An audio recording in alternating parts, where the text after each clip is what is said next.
Welcome in. I recently bought a new sweater, but it was full of static electricity. So I took it back to the store and they replaced it free of charge. Ba-dum-ba-dum.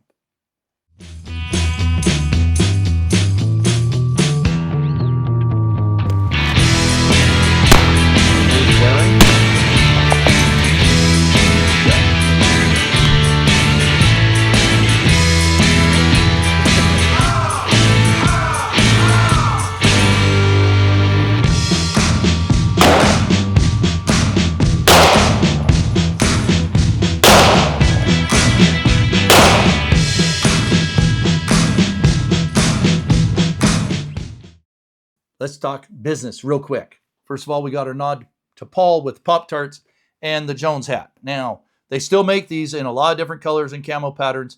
So if you're interested in one of those, look them up on the internet. They don't know who we are. RTS Tactical does know who we are. And if you're in the market for an IFAK, an individual first aid kit, go get yourself one. Our links are down below. And we must thank Bimart, who is a major sponsor of this channel now, and you need to go see them for all of your everyday needs, like Pop-Tarts and other things you might see. With that, let's get to the firearms. The firearms we're using today, first of all, we're inside. They're all unloaded, so don't yell at me about getting my hand in front of them. Okay, this is a Ruger SP-101 with a 3.5 or 4-inch barrel. It is a 6-shot double action with real sights revolver in .327 Federal Magnum.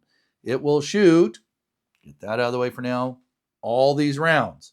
It is not recommended that you shoot .32 auto out of revolvers because it sits a little lower and the firing pin has to reach farther, but you can do it if in an emergency. We will weigh these today. All right. This one weighs 1 pound, 13.6 ounces. Correction, 0.5 ounces. Okay. The next one we're going to shoot is the Smith & Wesson 432 double action only air weight scandium cylinder UC for ultimate carry. And they basically made it no hammer on the outside. Real sights, real front sight. It's easy to pick up. It's a nice little package. It is also a 6-shot, double action only in this case, revolver. In, if I didn't say it though, so 32 H&R Magnum. And then as a baseline, because a lot of us have shot 38 Special and kind of know what that does and what it is and how much it recoils, etc., we are going to compare those to, these two, to the old-fashioned 38 Special plus P out of this 638 double action, 5-shot, shrouded hammer, J-frame revolver. So I've carried this one a lot, shot it a lot, really like that style. You can single action it if you want. The ammunition we're going to be using for our comparisons today was as close as I could get to fair across the board. And that is .327 Federal Magnum, Hornady Critical Defense FTX projectile that's 80 grains. The next one is Hornady Critical Defense 32 H&R Magnum with an 80 grain FTX projectile.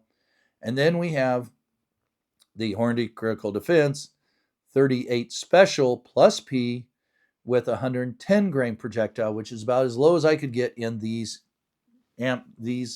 brands. You have 32 Smith & Wesson long, 32 Smith & Wesson short, and 32 auto. And I don't know if you can tell on camera, but the 32 auto's shell casing is slightly longer than the 32 Smith & Wesson.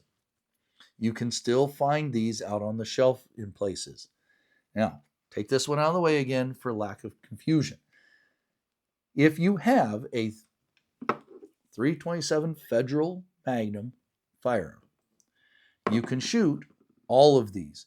You should not, on a regular basis, again, should not, but can in emergencies, but should not, the 32 auto out of the firearms. It doesn't fit into the firearm head spacing wise, as well as the rimmed cartridges. It will eject, it will fire, but it isn't proper. The 32 H&R Magnum is only one-way interchangeable, so it will go into the 327 Federal. The 327 Federal will not go into a 32 H&R Magnum firearm. The others will. And then, of course, these are honorable mentions. So that's what we're shooting today. We're going to go out to the range. We're going to shoot them across the chronograph, shoot them into the meat target, see what kind of performance we get. But before we get there, why are we doing this? Well, a lot of people are looking at these 32s for general category, let's just call it that. But the 327 Federal Magnum and the 32 H&R Magnum more specifically, to replace or instead of 38 specials or maybe 32 autos. You get 6 shots, even in the small frames. So you get one more than in the 38 special. You have less recoil. At least that's the presumption we're going on when we go out to test it. The next question is, do you get the energy and performance out of the 327 Federal Magnum and or the 32 H&R that you get out of a 38 special? Some people think that these firearms are easier to shoot than, say, a 380 auto striker fire. They're less complicated than guns with safeties, etc. If you've done much shooting of either this type or this type of firearm, you will know that is not necessarily true. They have long double action trigger pulls. They're heavy trigger pulls. I love this style of firearm. I have a lot of practice shooting them and still struggle at times shooting them.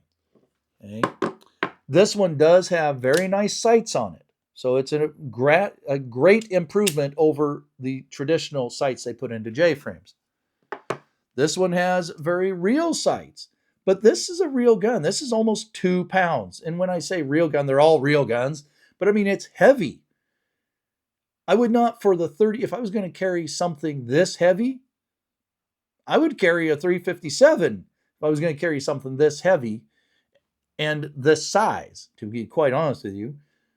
But if you can't handle the recoil, you don't want to handle the recoil, this might be the firearm for you. We're going to try to see what the difference is in the recoil. So that's why we have the 2 different platforms. With all that said, let's get out to the range. Welcome out to the range. We are set up with our meat target behind me. We're going to be shooting these rounds, as discussed earlier, across the chronograph into the meat target. We're going to be keeping our notes on our Right in the Rain notebook with our Right in the Rain pen because it is miserably and grizzly out here today. First, we're going to start off with the Hornady Critical Defense, as explained earlier, out of the 327 Federal Magnum Ruger, and we're going to shoot the 32 H&R Magnum Critical Defense out of that same firearm so we get a more fair comparison of these 2 rounds. Then, in case you want a lighter weight option, more concealable carry, we're going to shoot the 32 H&R Magnum out of the Smith & Wesson. Again, 6-shot, if you don't remember, 327 H&R Magnum pistol, and then some 38 special, not into the meat target, just across the chronograph, so we get kind of a standard baseline that a lot of us are familiar with to compare these 32s to. We have a special guest to introduce the meat target today. So now to our special guest. Here's the meat target. Now, for those who are not familiar with it, the meat target is leather couch skin, followed by pork chop pectorals, pork ribs, a bag of oranges to simulate lung tissue, more pork ribs on the back, 4 layers of t-shirt on the front, 4 layers on the back, and the whole thing followed by the new and improved high-tech fleece bullet stop. we are set up to shoot the 327 Federal Magnum 80 grain FTX projectile across the chronograph. We're going to shoot 5 rounds. 3 of them are going to hopefully go into the meat target.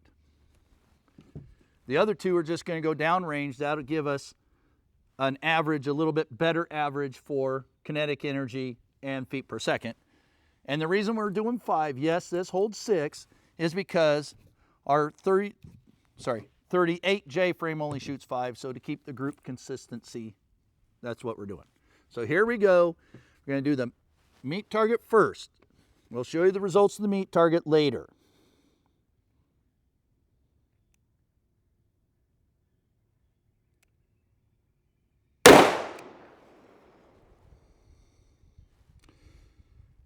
One 412 is the feet per second. 354, because the chronograph doesn't average that for me. 354 is the kinetic energy.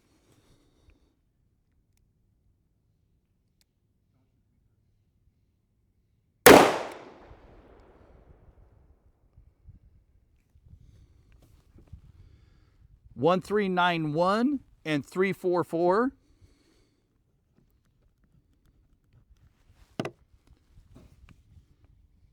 And that one looked high, so I'm going to put one more into the meat target, hopefully right in the middle this time, see if we can get a better result.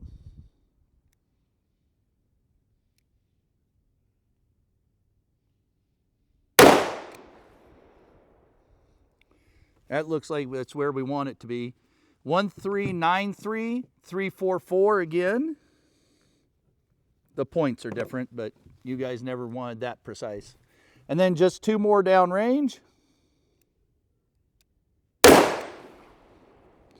1367, 332.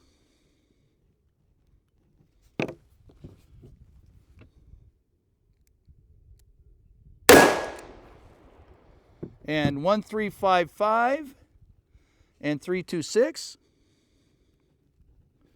Our average feet per second of those 5 shots was 1384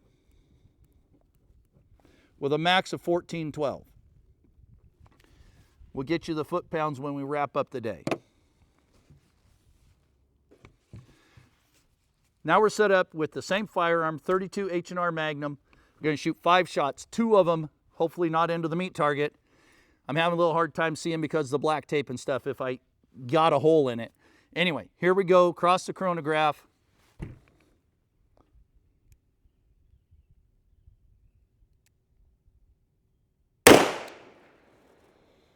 All right, that should be a good hit. 992 with 174 kinetic energy.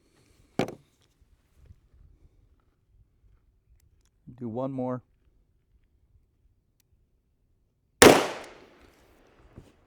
984, 172. And then the rest onto the steel. 988, 173. I can tell you just from the recoil, the numbers are not lying.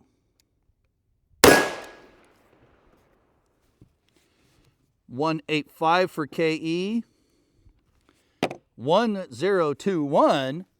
And last round.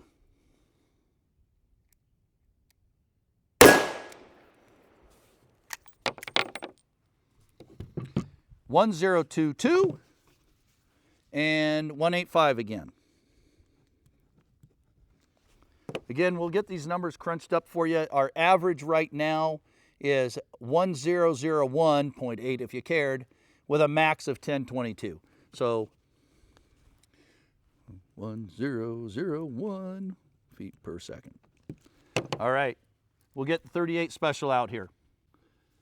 Now I've got my 638 loaded up with Hornady Critical Defense 38 Special plus P 110 grain.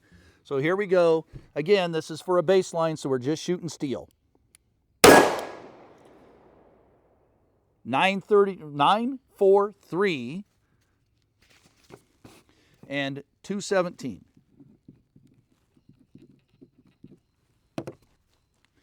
Well, it barks more. 912203.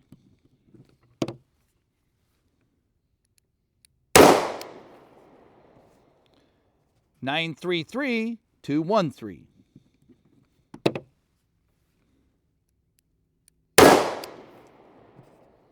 920206.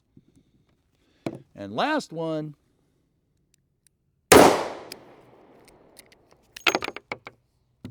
940216 for KE. And an average of 930.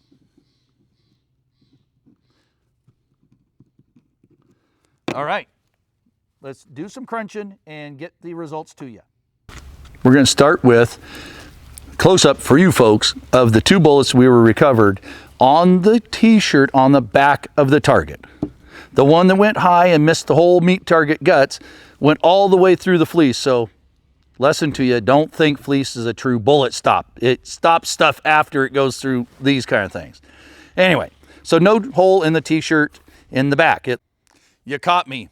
When we got back to editing, we realized we did not shoot 32 H&R through the Smith & Wesson 432. So we're going to do that for you today. And we are going to give you the chronograph results.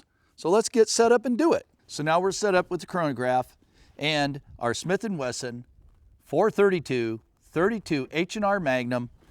And in case you forgot, between segments, critical defense H&R 32 H&R Mag 80 grain FTX projectile. We're going to shoot 5 rounds across the chronograph. We'll give you the average feet per second and then the kinetic energy when we're all done with this segment here. Here we go.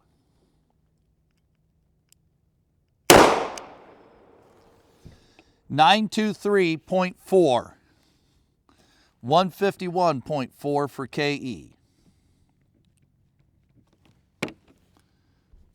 Or foot-pounds.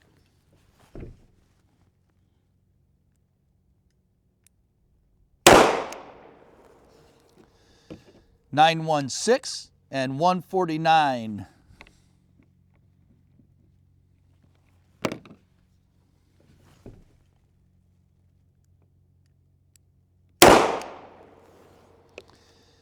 .932, 154.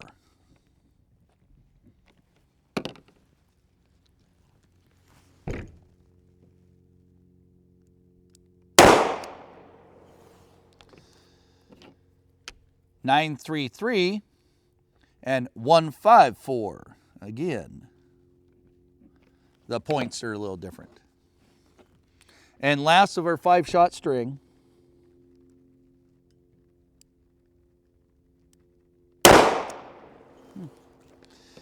910 and 147. We have an average of 923 feet per second and a max of 933. So out of this 1 5/8 inch barrel, those are your numbers. Give us a minute, we'll get back to you with the average of foot-pounds of energy. Thanks for waiting. The kinetic energy average we got out of our 5 shots out of the 432 Smith & Wesson 32 H&R Magnum with its 1 5/8 inch barrel was 151 foot-pounds. We're going to try to put that in the very end of the video when we review the other ones, just as a reminder. But again, 151 foot-pounds of energy, and our average feet per second was 923. Now back to our regularly scheduled programming. Landed right there. Pull this apart. There we go. Now, it did pulverize the orange tissue severely, and it went through the ribs, and it punched holes. Oh, let's see. Yep, it broke the ribs where it hit the ribs. You know, and I sound like a record player.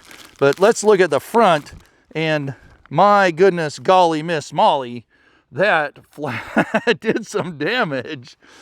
And it did shatter these ribs. Let's see. Yes, shattered the ends of the ribs where it hit them. So a lot of damage there. The bullets from the close-up, you can see, performed really well and right what they're supposed to do. And we want it to depart all the energy in your target and stop, not over-penetrate, etc., right? It missed this one. Now this is the 327 Federal Magnum out of the longer barrel, longer gun.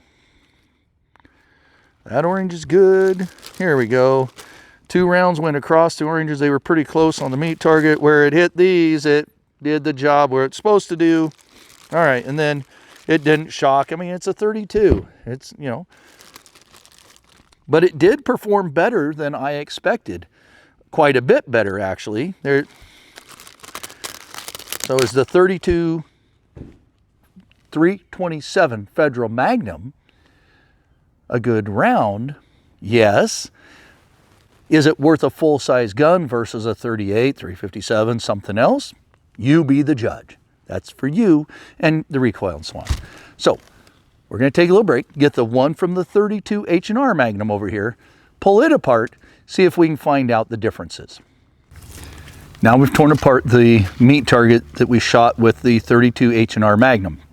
And we showed you a close-up, or are showing you a close-up of the bullets we recovered.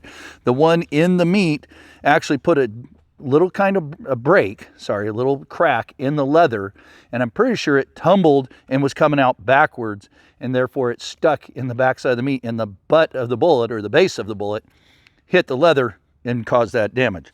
The other one went, the red core fell out of one, right? You can't see it, but there it is. Anyway, and the other bullet mushroomed very nicely, like it should have, and it stopped on the t-shirt on the back of the meat target. Not a lot of damage, poked holes like we'd expect it to do, shattered the ribs on the front like we would hope it would do, and they both hit the same orange. I didn't learn from Paul to separate the rounds out better. It is a 32 H&R Magnum. It is not a 357 or 40 Smith & Wesson or 9mm or all those other things. That's why we carry bigger guns, right? But if you're looking for something that will do the job, and I'm very impressed with the performance of the Hornady Critical Defense in these calibers. 327 did a good amount of damage and mushroomed almost perfectly, if not perfectly. So kudos to Hornady and their Critical Defense in that caliber. It's going to do the damage. All right. We'll let you be the judge if that's enough damage for you. Going to get all this put away and wrap up today. Going to wrap up today real quick. So for the 327 Federal Magnum, we got an average of 1,384 average feet per second, and an average kinetic energy of the 5 rounds at 340 foot-pounds, or KE. For the 32 H&R Magnum, same bullet, and 1 average feet per second out of the 5 rounds, with the KE average of being 177. With the 38 Special plus P, and this is where I'm a little surprised, to be quite honest with you, we got an average of 930 feet per second, and an average of 211 foot-pounds, or the KE, on that one. Again, that's using the 110 grain bullet. You could move up. I think the Critical Defense one, I haven't done a ton of research on how many loadings, but I think the 327 was pretty close to its max bullet weight. But it did perform on paper better than the 38 Special and the 32 H&R. Was it enough to be better and do the job you need it to do? You be the judge. Now, as far as the firearm's concerned, again, this one is 1 pound, 13 ounces, full-size barrel, and it is the 6-shot. It's a smaller frame than their 357, but still, it's a heavy gun for a concealed carry, especially just to get one more round. This is the ultimate carry, nicer sights, excuse me, 6-shot again, but it's in 32 H&R Magnum, and you lose, again, quite a bit, about 383 average feet per second. 383 out of a firearm is a lot. So there you go. And the 38 Special, tried and true, 38 Special, the average of that, 930, that's about average for a 110 grain in a short barrel gun. But the kinetic energy is lacking. I didn't do a study to figure out how much kinetic energy it takes to actually do all that damage. But the 177 kinetic energy reading we got out of the 32 H&R. You saw the bullets perform very well. Go see our other videos with the meat target, with the critical defense, 38 special, etc. if you have to see them shot into the meat target. I hope you learned something. I hope you got what you wanted out of this. The 32 genre is making a big comeback. You get one more round in the smaller guns. You get quite a bit of foot-pounds. With that, it does recoil a little bit, and we didn't have a super shorty gun like this one to shoot the 327 Federal Magnum out of. Otherwise, they're comparable in recoil. The 38 Special in the light air weight did bark just a little bit more, but not worse. There's the info for you, folks. Hopefully you can make a decision if you want one and what kind of gun you're going to look at. As always, go out, practice, train, know your equipment and ammunition so you're the best prepared for the worst case situations.